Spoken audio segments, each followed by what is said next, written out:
ये स्टूडेंट्स, ये pre board examination session 2023-24 का है। मैं इसका सॉल्यूशन दे रही हूँ ताकि आप लोगों को आने वाले प्री बोर्ड में कुछ हेल्प मिल जाए। इसमें से हो सकता है रिपीट हो, कुछ प्रश्न रिपीट भी हो सकते हैं, कुछ प्रश्न सिंपल पेपर से भी रिपीट हो सकते हैं। तो मैं नहीं कहूँगी हूबहू आएगा, लेकिन आपको एक आइडिया ज़रूर मिलेगा। तो पहला प्रश्न है अपठित गद्यांश, जिसमें 5 मार्क्स है, लेकिन अभी इसमें 7 मार्क्स हो गए और थोड़ा पैटर्न चेंज हो गया। लंबे सफ़र पर निकलते हुए घर मानो घेर लेता है और उसे लौटते हुए घर मानो खींच लेता है। फूल की तरह सुबह को घर खिलते हैं और संदूक की तरह रात में बंद हो जाते हैं। आराम है तो घर में, बीमारी है तो घर में, रोज़गार है तो घर में, रोज़गार करते हैं तो घर के लिए, बाहर दौड़ते हैं तो घर के लिए। आदमी की पहचान भी घर है, पति है तो घर वाला है, स्त्री है तो घरवाली है, तबीयत खराब है तो घर में है, नाराज़ है तो घर के लोग, चर्चा चलती है तो घर घर निंदा होती है तो घर घर पूछते हैं तुम्हारा घर कहाँ है, कहते हैं अब तो घर कर लो, निठल्ले हो तो घर बैठे हैं, कामकाजी है तो घर भरने में लगे हैं। लोगों को घर बार से फुर्सत नहीं मिलती। फिर जितना बड़ा घर उतनी बड़ी बातें, अपने घर की कौन कहेगा। घर तो बंधता ही है, लेकिन घर से सब बंधे रहते हैं। घर की फूट बुरी होती है, जो फोड़ने की बात अच्छी नहीं होती। फिर भी घर फूंक कर तमाशा देखने वाले घर में ही रहते हैं। ऐसा है ये घर। मालूम नहीं सबसे पहले घर किसने बनाया था और क्यों बनाया था। धूप, सर्दी और हवा पानी से बचने के लिए बनाया होगा। मैं तो ये समझता हूँ कि घर बनाने वाला पहला आदमी स्वर्ग और नरक दोनों देखकर इस दुनिया में आया होगा। मगर शायद ऐसा भी नहीं है कि घर बना तो स्वर्ग भी बन गया और घर बिगड़ा तो नरक भी बन गया। प्यार, दुलार, एकता और संगठन है तो घर स्वर्ग है, और वैर, विचार, फूट और झगड़ा है तो घर नरक है। तो स्वर्ग और नरक नाम की कोई चीज़ नहीं होती। घर ही अपना स्वर्ग और नरक है। अच्छा है तो स्वर्ग है और बुरा है तो नरक है। अब आते हैं इस पे बहुविकल्पीय प्रश्नों पर। प्रश्न है रात में बंद घर दिखाई पड़ता है, एक डिब्बे की तरह, एक सराय की तरह, एक संदूक की तरह, एक फूल की तरह। तो क्या होगा इसमें? संदूक की तरह। करेक्ट आंसर होगा संदूक की तरह। लोगों को फुर्सत नहीं मिलती। किस चीज़ से फुर्सत नहीं मिलती? कामकाज से, घर बार से, रिश्तेदार से, खान पान से। तो क्या? घर बार से फुर्सत नहीं मिलती। अपने ही घर को नष्ट कर मजा लेना, अर्थात घर फूंक कर तमाशा देखना, घर में फूट डालना, घर के टुकड़े करना, घर फोड़ना। तो क्या होगा? घर फूंक कर तमाशा देखना करेक्ट आंसर होगा। घर का निर्माण किया गया होगा आराम से रहने के लिए, धूप, सर्दी, हवा पानी से बचने के लिए, मेहमानों को रखने के लिए, चोरों से बचने के लिए। तो क्या होगा इसका उत्तर? धूप, सर्दी, हवा पानी से बचने के लिए। कुछ बातें ऐसे ही आ जाती है पढ़ने मात्र से। इस गद्यांश का उचित शीर्षक है घर और मानव। घर एक मंदिर, घर की आवश्यकता, प्यारा घर। तो घर और मानव। अब आते हैं दूसरा नंबर प्रश्न। निम्नलिखित पद्यांश को ध्यानपूर्वक पढ़िए और पूछे गए प्रश्नों के सही उत्तर वाले विकल्प चुनकर लिखिए। 1:5 नावेडेज इट इज़ 1:7 होगा। हम धरती के बेटे बड़े कमेरे हैं, बड़ी थकान में सोते फिर भी उठते बड़े सवेरे हैं। धरती की सेवा करते हैं, न कभी मेहनत से डरते हैं। लू हो चाहे ठंड सयानी, चाहे झरझर बरसे पानी, ये तो मौसम है, हमने तूफ़ानों के मुंह फेरे हैं। खेत लगे हैं अपने घर से, हमको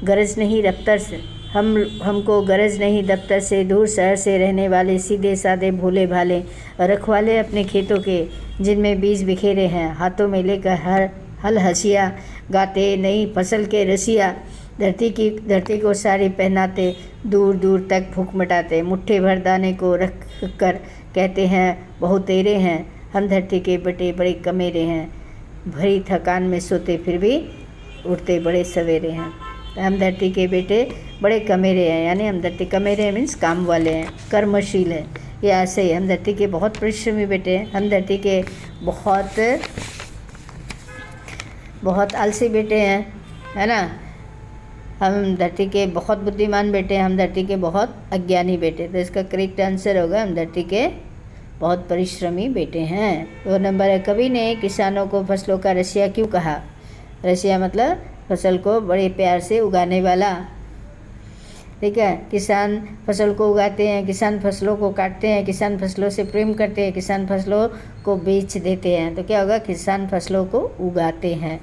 किसान धरती की सेवा डैश डैश करते हैं, खेतों में फल उगाकर, सर्दी गर्मी बरसात सहकर, बिना विश्राम परिश्रम कर, है ना, खेतों के पास घर बनाकर। तो इसका क्या उत्तर होगा? खेतों में फसल उगाकर। अब 4था नंबर प्रश्न, कथन ए और कारण आर पर विचार करते हुए सही विकल्प चुनिए। कथन ए में है हमारे घर खेतों के पास स्थित होते हैं, आर नंबर है हमारे घर शहरों से दूर होते हैं। अब उत्तर आएगा कथन ए सही है किंतु कारण आर गलत है। कथन घर हमारे शहरों से दूर होते हैं, कथन ए गलत है किंतु कारण आर सही है। कथन ए व आर सही है और कथन ए आर की सही व्याख्या है। तो इसका उत्तर क्या होगा? कथन ए सही है किंतु कारण आर गलत है। क्यों? हमारे घर खेतों के पास स्थित होते हैं, हमारे घर शहरों से दूर होते हैं, ये है। तो ये जो पोएम है वो खेतीबाड़ी से जुड़ी हुई है। तो क्या होगा? कथन ए सही है किंतु कारण आर गलत है। हमारे घर शहरों से दूर होते हैं तो हम फिर खेतीबाड़ी कैसे करेंगे? खेतीबाड़ी करने के लिए हमारा घर गांव में खेत के पास होना पड़ेगा। तो इसलिए इसका 1 नंबर आंसर होगा। कथन ए सही है किंतु कारण ए आंसर होगा। कथन ए सही है किंतु कारण आर गलत है। 5 नंबर, हम किसानों ने धरती को फसलों के आवरण से ढक दिया। कविता की पंक्ति टेस्ट टेस्ट टेस्ट आशय है, क्या है? तूफानों के मुंह फेरे हैं, तूफानों के मुंह फेरे हैं, रखवाले हम अपने खेतों के धरती को साड़ी पहनाते हैं, दूर दूर तक भूख मिटाते हैं। तो इसका क्या होगा? दूर दूर तक हम किसानों को धरती को फसलों के आवरण से ढक दिया, यानी धरती को पूरी तरह से फसल से परिपूर्ण कर दिया है। तो इसका होगा दूर दूर तक भूख मिटाते। जब फसल होगी तभी तो लोगों की भूख मिटेगी। व्यवहारिक व्याकरण निर्देशानुसार रचना के आधार पर वाक्य भेद पर आधारित 5 बहुविकल्पीय प्रश्नों में से किन्हीं 4 प्रश्नों के सही उत्तर वाले विकल्प चुन के लिखिए। 1/4 ये अब भी वैसा ही है। 1/4 ये तुम वहाँ जा सके, नहीं मैं ही। इसका कारण इसका ऐसे ही होगा, न तो तुम वहाँ जा सके न ही मैं। इसका सरल वाक्य होगा तुम और मैं दोनों ही वहाँ नहीं जा सके, ए नंबर, ठीक है। फिर है दूसरा नंबर प्रश्न है, निम्नलिखित वाक्यों में मिश्र वाक्य पहचान कर नीचे दिए गए सही से सबसे सही विकल्प को चुनिए। आप कह सकते थे कि ये गलती आपने नहीं की। यदि आप अपना पक्ष रखते हैं तो अवश्य निर्दोष सिद्ध होते हैं। जब आपने गलती ही नहीं की तो उसका दंड आपको क्यों मिलेगा? चूँकि दोषी कोई और है इसलिए ये दोष आप अपने ऊपर बिल्कुल मत लीजिए। तो पहला जो है वो भी मिश्र वाक्य का उदाहरण है, दूसरा है वो भी मिश्र वाक्य का उदाहरण है, तीसरा नहीं है। तो इसका क्या हो जाएगा उत्तर? इसका उत्तर हो जाएगा, इसमें विकल्प भी है फिर, तो इसका विकल्प होगा 4 नंबर। कथन ए बी सी और डी सही है, चारों ही इसमें है। यानी 2-3 नंबर नहीं लगता था, ये भी है। जब आपने गलती नहीं की तो जब से शुरू होने वाला वो भी है मिश्र वाक्य का उदाहरण। आप कह सकते हैं कि संज्ञा पदवांग्या छोटी ही की मात्रा की है, तो ये भी है। यदि से शुरू होने वाला ये भी मिश्र वाक्य है, जब से शुरू होने वाला ये भी मिश्र वाक्य है, चूँकि से शुरू होने वाला ये भी मिश्र वाक्य है। तो इसका उत्तर हो जाएगा चौथा नंबर विकल्प का। कथन ए बी सी और व डी सब सही है। कॉलम ए को कॉलम 2 के साथ सुमेलित कीजिए। सुमेलित करना मतलब मिलाना। बिल्ली आई और दूध पे गई, इस तरह का जो प्रश्न होता है, एक अगर आपने सही छाट लिया तो बाकी ऑटोमेटिकली करेक्ट हो जाता है। बिल्ली आई और दूध पी गई, तो इसमें 1:2 और है तो किस में जाएगा? 1 जाएगा। तो मैं लेकिन हमें विकल्प था ना 1:2, 1 goes to 2, 1 goes to 2, तो हमारा 1 जा रहा है 2 पे हमारा, क्योंकि और लगा हुआ है, बिल्ली आई और दूध पी गई, दोनों ही और लगा हुआ और दोनों ही अपने आप में कंप्लीट सेंटेंस है, तो ये संयुक्त वाक्य है। तो 1 goes to 2, then B number is 1 goes to 2 and 2 goes to 3 and 3 goes to 1, तो ये आपका उत्तर हो जाएगा बी। 4 नंबर, निम्नलिखित वाक्यों में मिश्र वाक्य का उदाहरण कौन सा है? इस कार्य की ऋषि जमदग्नि ने बहुत निंदा की और परशुराम को प्रायश्चित करने को भेजा। चांदनी रात की कांति दर्शाने के लिए देव दूध के झाग के समान जैसे पारदर्शी बिंब का काम लेते हैं। कहना ना होगा कि आज के समय में भी ऐसी परजीवी संस्कृति को देखा जा सकता है। बिना कथ्य के कहानी नहीं लिखी जा सकती, परंतु एक स्वतंत्र रचना के रूप में इस रचना को पढ़ा जा सकता है। तो इसका उत्तर होगा सी। कहना ना होगा, क में छोटी ई की मात्रा है, तो ये संज्ञा उपवाक्य है, और संज्ञा उपवाक्य हो या विशेषण उपवाक्य हो या क्रिया विशेषण उपवाक्य हो, ये सभी मिश्र वाक्य के उदाहरण होते हैं। तो इसका उत्तर होगा सी। दूसरी बार जब हवलदार साहब उधर से गुजरे तो उन्होंने मूर्ति पर कुछ अंतर दिखाई दिया। इस मिश्रित वाक्य का संयुक्त वाक्य क्या होगा? तो जैसे ही दूसरी बार हवलदार साहब उधर से गुजरे, उन्हें मूर्ति पर कुछ अंतर दिखाई दिया। दूसरी बार जब उधर से गुजरते समय हवलदार साहब को मूर्ति में कुछ अंतर दिखाया। दूसरी बार हवलदार साहब उधर से गुजरे और उनको ये और तो होगा ही नहीं, 3 नंबर तो होगा ही नहीं।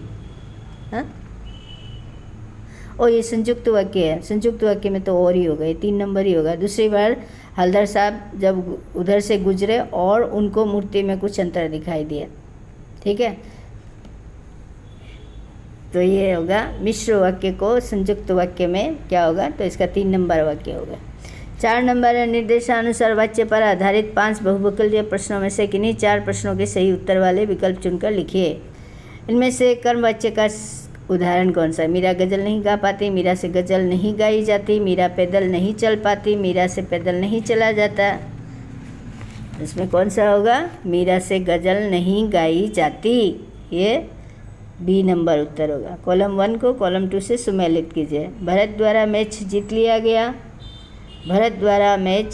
गया, कटरी वाच्य। गेंदबाज ने मैच को बेहतरीन प्रदर्शन किया, कर्म वाच्य होगा। विपक्षी बल्लेबाजों से क्रीज पर रुका नहीं जा सका, ये बहुवचन होगा। क्या होगा इसका उत्तर? तो इसका उत्तर विकल्प में देखो, ए नंबर 1 goes to 2, यानी कर्मवाच्य। जब भी द्वारा लगा रहता है तो वो कर्मवाच्य का उदाहरण होगा। भरत द्वारा मैच जीत लिया गया, 1 goes to 2। None restart, 1 goes to 2 किस में है? 1 नंबर में ही है। 1 goes to 2, 2 goes to 1, 3 goes to 3, यानी 1 goes to 2 भरत द्वारा मैच जीत लिया गया, कर्मवाच्य। देन 2 goes to 1 गेंदबाजों ने मैचबाज को जीत लिया, ये कर्तृवाच्य। विपक्षी बल्लेबाजों से क्रीज पर रुका नहीं जा सका, ये हो गया बहुवचन। ठीक है, 3 goes to 3, तो ये 3 goes to 3 तो सामने सामने ही दिया हुआ है एक दूसरे के।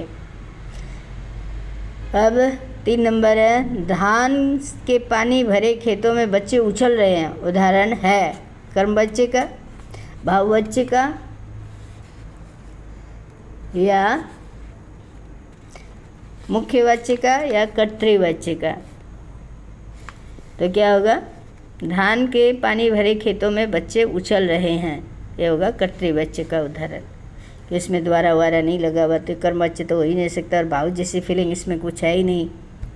तो धान के पानी भरे खेतों में बच्चे उछल रहे हैं, कर्तृवाच्य का डी नंबर आंसर होगा। ठीक है, अब इनमें से कौन सा वाक्य बहुवचन में नहीं है? उसे दौड़ा नहीं जाता, उसे चला जाता है, उसे उठा नहीं जाता, चिड़िया उड़ नहीं सकती।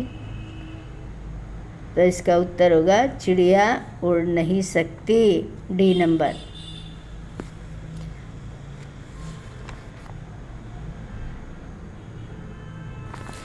अब आते हैं 5 नंबर में। क्या तुम्हारे द्वारा इंद्रधनुष देखा गया? प्रस्तुत वाक्य को कर्तृवाच्य में बदलिए। इंद्रधनुष किसने देखा? क्या तुमने इंद्रधनुष देखा? क्या तुमसे इंद्रधनुष देखा जाएगा?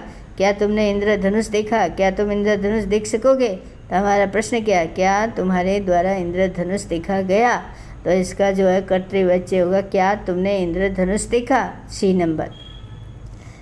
5 नंबर निर्देशानुसार अलंकार पर आधारित 5 बहुविकल्प प्रश्नों में से किन्हीं 4 प्रश्नों के तो निम्नलिखित में उत्प्रेक्षा अलंकार बादर गरजो घेर घेर घोर गगन घराधर ललित है ना, ललित ललित काले घुंघराले चित्रकूट जनु अचल अहेरी। तो इसमें क्या होगा, चित्रकूट जनु अचल अहेरी, डी नंबर होगा। मानो मनु जानो जनु ये लिखा हुआ तो जनु है तो उत्प्रेक्षा अलंकार होगा। राणा ने देखा इस पार तब तक चेतक था उस पार, ये तो अतिशयोक्ति अलंकार है तो इसका बी नंबर होगा। मैं गाय बड़े बंठन के समर के, ये मानवीकरण अलंकार है। मनुष्य की तरह जब कोई काम प्राकृतिक चीज़ें जब मनुष्य की भांति कार्यकलाप करने लगे तो वहाँ मानवीकरण अलंकार होता है। मधुबन की छाती को देखो सूखी कितनी इसकी कलियाँ, है ना। इसमें कौन सा अलंकार होगा, श्लेष अलंकार होगा। श्लेष अलंकार इस बार हटा दिया गया।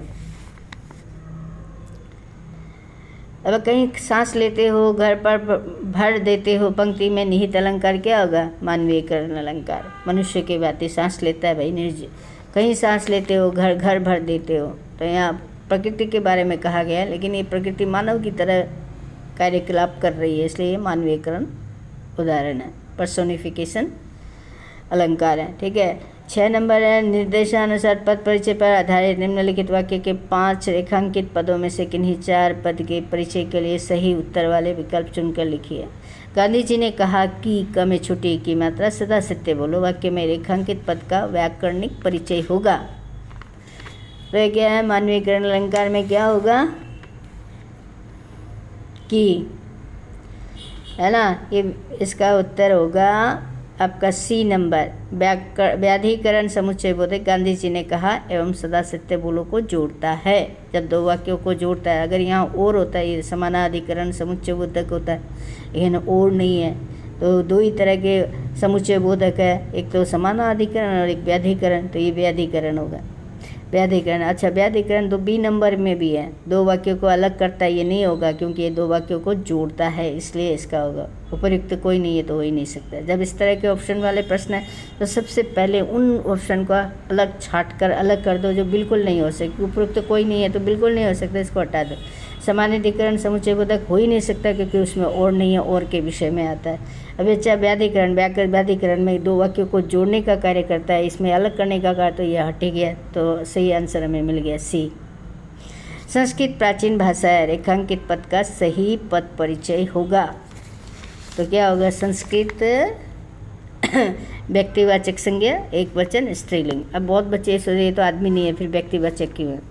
आदमी हो या नहीं हो, कोई भी चीज़ जब इस संसार में यूनिक होती है तो वो व्यक्तिवाचक कहलाते हैं। संस्कृत की भाषा जैसी कोई भाषा है ही नहीं, संस्कृत अपने आप में इकलौती भाषा है। संस्कृत व्यक्तिवाचक संज्ञा एक वचन और स्त्रीलिंग है। भाषा हमेशा, जितनी भी भाषाएं सब स्त्रीलिंग, सदैव स्त्रीलिंग की कैटेगरी में रहते हैं। झूठा आदमी विश्वास के योग्य नहीं होता वाक्य में रेखांकित पद का परिचय कीजिए। झूठा आदमी, तो ये तो झूठा है तो गुणवाचक विशेषण है। अब गुणवाचक विशेषण इसमें देखो क्या है, परिमाण सार्वनामिक विशेषण हो नहीं सकता, परिमाणवाचक विशेषण हो नहीं सकता, संख्यावाचक विशेषण हो नहीं सकता, झूठा आदमी गुणवाचक विशेषण है, तो इसका उत्तर हो जाएगा बी नंबर। 4था नंबर पर सही, वह इस दुख को नहीं सह सकेगा, रेखांकित पद का सही पद परिचय होगा। वह इस दुख को नहीं सह सकेगा, तो ये भाववाचक संज्ञा पुल्लिंग एक वचन कर्मकारक है, डी नंबर उत्तर होगा। राम सो गया, रेखांकित पद का परिचय, सो गया कर्मक क्रिया है भाई।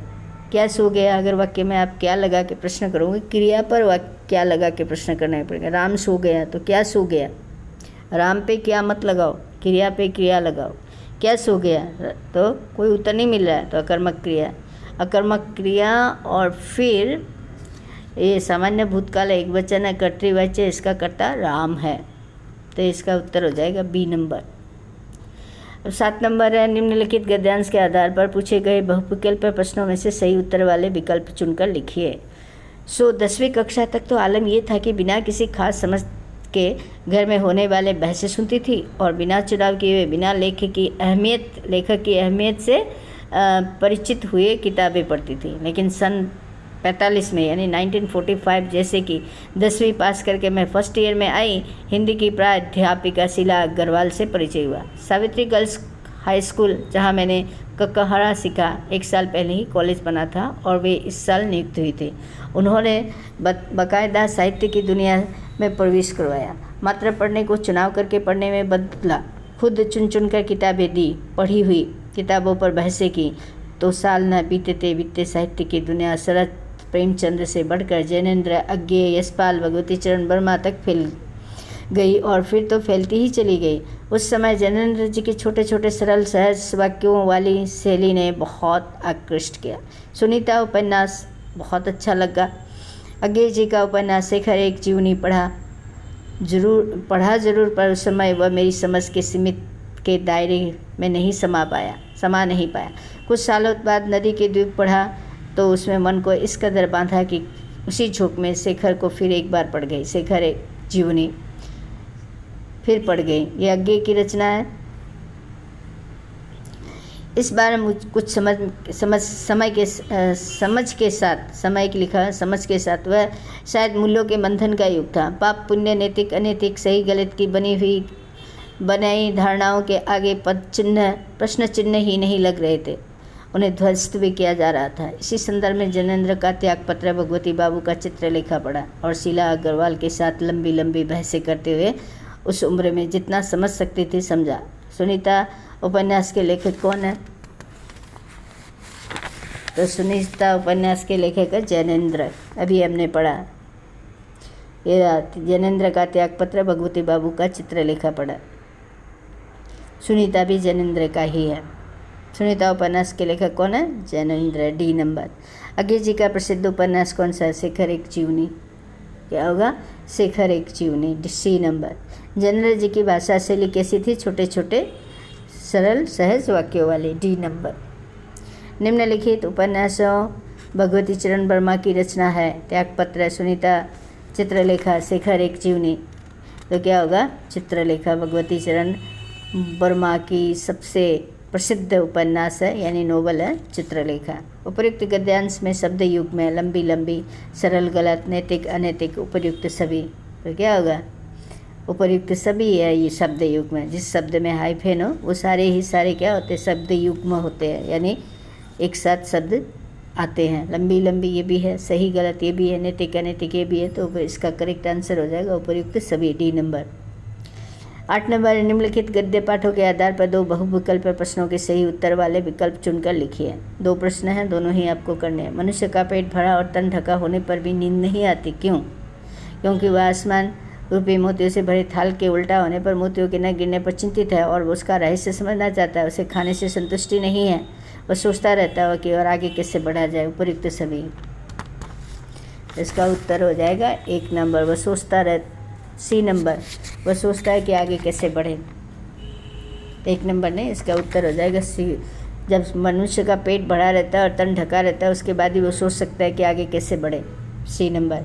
लेखक भदंत आनंद कौशलन द्वारा वर्णित संस्कृति के रूप है। ज्ञानप्सा, तारों के संसार को जानने की इच्छा से उत्पन्न हुई संस्कृति, या भौतिक संस्कृति, या त्याग की संस्कृति, या उपर्युक्त सभी।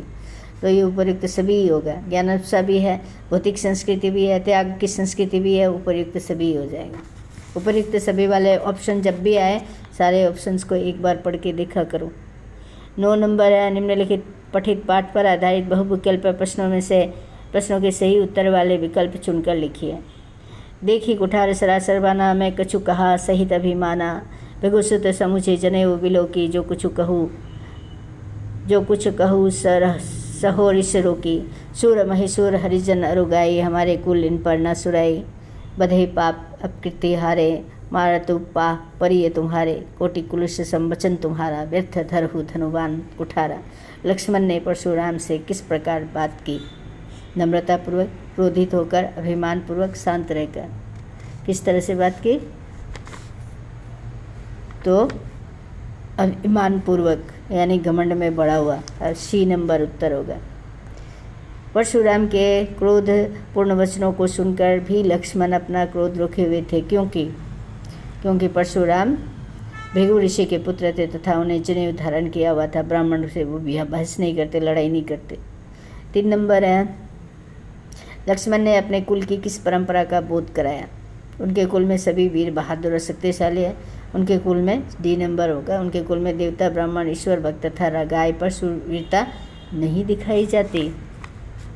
डी नंबर, ये मैंने क्लास में भी बहुत बार जिक्र किया है। 4 नंबर, लक्ष्मण के अनुसार परशुराम द्वारा धनुष बाण तथा कुठार धारण करना व्यर्थ क्यों है? वे केवल सबको डराते हैं। उनकी वाणी करोड़ों वज्रों के समान कठोर है। तो क्या होगा? उनकी वाणी करोड़ों वज्रों के समान है। बिना वो बोलेंगे तो ही दुश्मन मर जाएगा। उन्हें बाण धनुष धारण करने की क्या ज़रूरत है और फरसा धारण करने की क्या ज़रूरत है? लक्ष्मण परशुराम से व्यंग्यपूर्णक शैली में संवाद क्यों कर रहे थे? वे उन्हें डराना चाहते, वे उन्हें अपनी वीरता दिखाना चाहते, वे उनके बड़बोलेपन का एहसास करवाना चाहते थे। तो वे उनके बड़बोलेपन का एहसास करवाना चाहते थे। सी नंबर इसका करेक्ट होगा। 10 नंबर, पद्य पाठों के आधार पर निम्नलिखित 2 बहुविकल्प प्रश्नों के सही उत्तर वाले विकल्प चुनकर लिखिए। 1:2। फसलों के सृजन के लिए किसकी आवश्यकता होती है? ये फसल से लिया गया। मानव प्रकृति के सहयोग की आवश्यकता होती है, तो बिल्कुल 1 नंबर ही सही है इसका। जानवर की आवश्यकता होती है, लेकिन सर्वश्रेष्ठ जो है मानव और प्रकृति के सहयोग से ही फसलों के सृजन की आवश्यकता होती है। ऊर्जा के रूप में कौन फसल में परिवर्तित होता है? चांद की किरणें, सूर्य की किरणें, नदी का पानी, पेड़ के पत्ते। ऊर्जा के रूप में ये हो जाएगा सूर्य की किरणें, सूरज की किरणें। खंड ब, वर्णनात्मक प्रश्न। बच्चे निम्नलिखित में से किन्हीं 3 प्रश्नों के उत्तर। बच्चे की मुस्कान मृतक में जान कैसे डाल देती है ना? कैसे डाल देती है? जब वो उसके हंसते हुए चेहरे को देखता है तो उसे बड़ी छवि मान लगती है, बहुत प्यारी लगती है। ऐसा लगता है कि एक मृत व्यक्ति भी जीवित हो जाएगा। संगीतकार की आवाज़ में हिचकिचाहट की वजह क्या है? क्योंकि उसे मालूम है अपनी हद कि वो संगीतकार है, मुख्य गायक नहीं है। उत्साह कविता में बादल किसका प्रतीक है? उत्साह कविता में बादल नवसृजन का प्रतीक है। कविता का शीर्षक उत्साह क्यों रखा गया? ताकि वर्षा के आगमन से लोगों के जीवन में उत्साह हो, क्योंकि सब कुछ शुष्क था, सूखा था। धरती तवे के समान जल रही थी। बारिश होगी तो धरती पर ही जल नहीं बरसेगा, बल्कि धरती के अंदर तक जल जाएगा। तवे के समान जो धरती चल रही थी उसको तृप्ति मिलेगी, और मनुष्य जो उदास और मायूस हो गए थे उन्हें उत्साह मिलेगा। आत्मकथा सुनाने के संदर्भ में अभी समय नहीं है। कभी ऐसा क्यों कहता है? क्योंकि वह आत्मकथा सुनाने से बचना चाहता है। वह नहीं सुनाना चाहता अपनी आप बीती किसी को, क्योंकि लोग सुनकर मज़े लेते हैं, दुखड़ा कोई नहीं बांटते और पीठ पीछे बुराई करते हैं। निम्नलिखित में से किन्हीं 3 प्रश्नों के उत्तर लगभग 20 से 25 शब्दों में लिखिए। संगीत के प्रति बिस्मिल्लाह खान के गहरे लगाव के 2 उदाहरण दीजिए। तो एक तो उनके दादाजी थे और दूसरे वो रसूलन बाई थे, जिन्होंने उनके अनुभव के स्लेट में, है ना, बचपन के बाल बोध के अनुभव के स्लेट में संगीत के वर्णमाला उकेरी थी। संबल शब्द का अर्थ स्पष्ट कीजिए और बताइए कि भगत को संबल लेने का हक क्यों नहीं है। संबल मीन्स सहारा। जो ईश्वर भक्त होता है उसे सहारे की क्या ज़रूरत है? क्योंकि सबसे बड़ा सहारा ईश्वर तो खुद उसके साथ है। लखनवी अंदाज पाठ में नवाब साहब के माध्यम से नवाबी परंपरा पर व्यंग्य है, स्पष्ट कीजिए। भाई वो खाना खीरा काटता है, धोता है, सजा के रखता है ना, नमक मिर्च बुरसता है और सूंघ कर ही फेंक देता है, तो ये नवाबी परंपरा होगा। लेकिन ये नवाबी परंपरा तब तक ही है जब तक लोग उसे देखते हैं। अगर लेखक वहाँ नहीं होता तो वह निश्चय उसको खा जाता है, खीरे के टुकड़ों को। जब तक हालदार साहब ने कैप्टन को साक्षात नहीं देखा था तब तक उनके मानस पटल पर उनका कौन सा चित्र उभरा होगा, अपनी कल्पना के आधार पर लिखिए। तो उनको लगा होगा कि वो फौजी होगा, या फौजी का कोई साथी होगा, या रिटायर्ड कोई कर्नल होगा, लेफ्टिनेंट होगा, है ना। इस तरह की भावना उसके मन में, वरना कैप्टन कौन कहता है किसको। निम्नलिखित में से किन्हीं 2 प्रश्नों के उत्तर लिखिए 50 से 60 शब्द में। बच्चे रोना धोना, पीड़, आपसी झगड़े ज़्यादा देर तक अपने साथ नहीं देख सकते। माता का अंचल पाठ के आधार पर उदाहरण सहित स्पष्ट कीजिए। जैसे ही भोलानाथ बाप की गोदी में रोता हुआ जा रहा था, अचानक अपने दोस्तों को देखकर वह उतर जाता है ना, और अपना रोना धोना पीड़ा सब भूल जाता है। साथियों के साथ उसे खेलना होता है। और जैसे हमारे बच्चों को गेम्स की पीरियड बहुत अच्छी लगती है, उस दिन अगर बारिश आ जाए तो पूछो मत उनके मन का हाल क्या होता है। तो खेलना उन्हें अच्छा लगता है, और विशेषकर अपने साथियों के साथ। यात्राएं विभिन्न संस्कृति परिचित होने का अच्छा माध्यम है। साना हाथ जोड़े यात्रा वृत्तांत के आधार पर इस कथन की समीक्षा कीजिए। देखो, ज्ञान जो पुस्तक से मिलता है वो ज्ञान लोग ज़्यादातर भूल जाते हैं, लेकिन ज्ञान जो यात्राओं के द्वारा मिलता है उसे भूला नहीं जा सकता, वो एवरग्रीन रहती है। और जब हम यात्राएं करते हैं तो एक देश के लोगों की, वहाँ के लोगों की, वहाँ के कल्चर के बारे में जानते हैं। तो यात्राएं हमेशा क्या करती है, विभिन्न संस्कृतियों से परिचित होने का अच्छा अवसर देती है। इसलिए यात्राएं करनी चाहिए, लोगों को जानना चाहिए वो किस तरह का पहनावा पहनते हैं, किस तरह के खाना खाते, किस तरह से रहन सहन करते हैं, ताकि हम भी उनकी अच्छाइयों को ग्रहण कर सकें। मैं क्यों लिखता हूँ प्रश्न के उत्तर में लेखक क्या कारण बताता है, क्योंकि मैं क्यों लिखता हूँ इस प्रश्न का उत्तर जानने के लिए ही मैं लिख रहा हूँ, ताकि मैं जान सकूँ कि मैं क्यों लिखता हूँ। मैं अपने अंदर के घुटन को बाहर लिखना चाहता हूँ। हो सकता है इस लेखन में मुझे विवशता भी महसूस हो, क्योंकि लिखूँगा तभी तो मुझे पैसे मिलेंगे, तभी तो मेरी ज़िंदगी आगे बढ़ेगी, तभी तो मेरे परिवार के लोग अच्छे खासे तरीके से जी सकेंगे। 14 नंबर है, निम्नलिखित 3 प्रश्नों में से किन्हीं एक विषय पर 120 शब्दों में अनुच्छेद लिखे। अंतरिक्ष में भारत के बढ़ते कदम, संकेत बिंदु है अंतरिक्ष में भारत के कदमों का इतिहास, विदेशी सहायता से उपग्रह भेजना, स्वदेशी यान से उपग्रह भेजना, स्वदेशी यान से विदेशी उपग्रह अंतरिक्ष में भेजना इत्यादि आदि। तो एक एक पॉइंट, जितने भी संकेत बिंदु दिए गए उनको एक एक पॉइंट्स को आप लिखो, फिर उसको थोड़ा थोड़ा बड़ा करते जाओ। इस तरह से आपका जो ये अनुच्छेद लेखन है, पैराग्राफ राइटिंग है, वो काफ़ी सुंदर होगा। और शब्द सीमा याद रखना 120 है। इससे ज़्यादा लिखोगे तो आपको नंबर कुछ ज़्यादा मिलने वाले नहीं होंगे और आपका समय बर्बाद होगा, और आपके दूसरे आंसर, जो आंसर आपको आते होंगे, वो भी छूट जाएंगे। ख नंबर है आज़ादी का अमृत महोत्सव, संकेत बिंदु है शुरुआत कब और कहाँ, विभिन्न प्रकार के कार्यक्रम, नए संकल्प, भारत की पहचान, निष्कर्ष मीन्स क्या कहें, कंक्लूज़न कहेंगे इंग्लिश में इसे। ग नंबर है ऑनलाइन खरीदारी, समय की मांग, संकेत बिंदु ऑनलाइन खरीदारी से अभिप्राय, क्या मतलब है इसका, मतलब बदलते समय की आवश्यकता, खरीदारी करते समय संयम की आवश्यकता, खरीदारी के समय सावधानियाँ, निष्कर्ष आदि लिखना होगा आपको। एक एक पॉइंट को आप डेवलप करोगे और खूब अच्छी तरीके से लिखोगे। जो आपको, जिस पर आपकी पूरी अच्छी पकड़ है, उन तीनों में से आपको उसी को सेलेक्ट करना चाहिए। 15 नंबर है किसी एक विषय पर लगभग 100 शब्दों में पत्र लिखिए।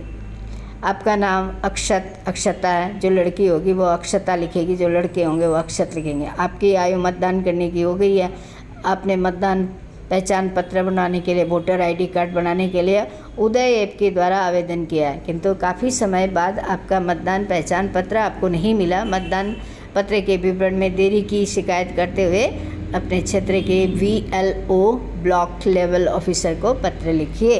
तो ये पत्र लिखना है और इसमें जो जो बातें बताई गई है, किसको लिखना है, आपका नाम क्या है, इसमें से एक भी छूट गया तो नंबर आपको, इसमें स्टेप मार्किंग होती है, छूट जाएंगे, ठीक है, वो कम नंबर मिलेंगे। अथवा है वायु प्रदूषण की समस्या से मुक्ति पाने के लिए वायु गुणवत्ता आयोग राष्ट्रीय मार्ग दिसपुर गुवाहाटी को कुछ कारगर सुझाव देते हुए प्रशासनिक पत्र लगभग 100 शब्दों में लिखे। कोई भी आपको जो इस पर आपकी पकड़ अच्छी है वो लिखो आप। 16 नंबर आपका नाम श्याम या श्यामा है, आपने NSD से अभिनय का डिप्लोमा किया, आपको कला छाया नाम की दूरदर्शन अभिनयकर्ता के रिक्त पद की, ये कला छाया जो कंपनी का नाम है, दूरदर्शन अभिनय रिक्त पद की पूर्ति के लिए आवेदन करना है, एप्लीकेशन लिखना है ना, नौकरी के लिए। इसके लिए आपका अपना एक संक्षिप्त स्ववृत्त बायोडाटा, स्ववृत्त मतलब बायोडाटा लगभग 80 शब्दों में तैयार कीजिए। तो उसको आप एक घेरे के अंदर लिखोगे, ब्लॉक के अंदर लिखोगे, किस तरह लिखा जाता है, समय, डेट, तिथि सब कुछ लिखोगे, वेन्यू लिखोगे, है ना, इस तरह से इसको तैयार करोगे। फिर ख नंबर अथवा में दिया, आप अंकिता कपूर, आपको हिंदी से विशेष लगाव है, इसलिए आप 11वीं कक्षा में वाणिज्य विषय के साथ हिंदी को अतिरिक्त विषय के रूप में पढ़ना चाहते हैं।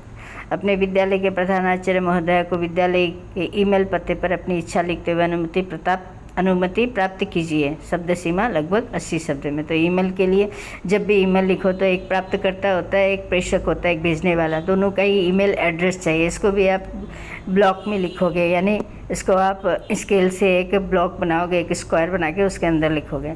17 नंबर है, देश की जनता को मतदान अधिकार के प्रति जागरूक करने के लिए मुख्य निर्वाचन आयुक्त कार्यालय की ओर से एक विज्ञापन लगभग 60 के शब्दों में, 60 या 80 शब्दों के अंतर्गत तैयार कीजिए।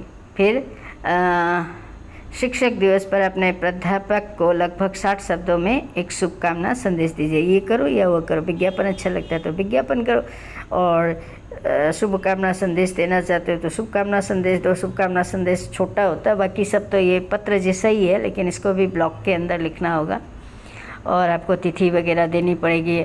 आपको इसमें नहीं, एड्रेस किसे कहते हैं उसको करना पड़ेगा। और विज्ञापन में आप संपर्क लिखना जरूर लिखिए कि आपका वेन्यू कौन सा, आप किसको संपर्क कराना चाहते हैं। संपर्क में कॉन्टेक्ट नंबर देना बहुत ज़रूरी है, नहीं तो उसमें एक नंबर काट देंगे आपके।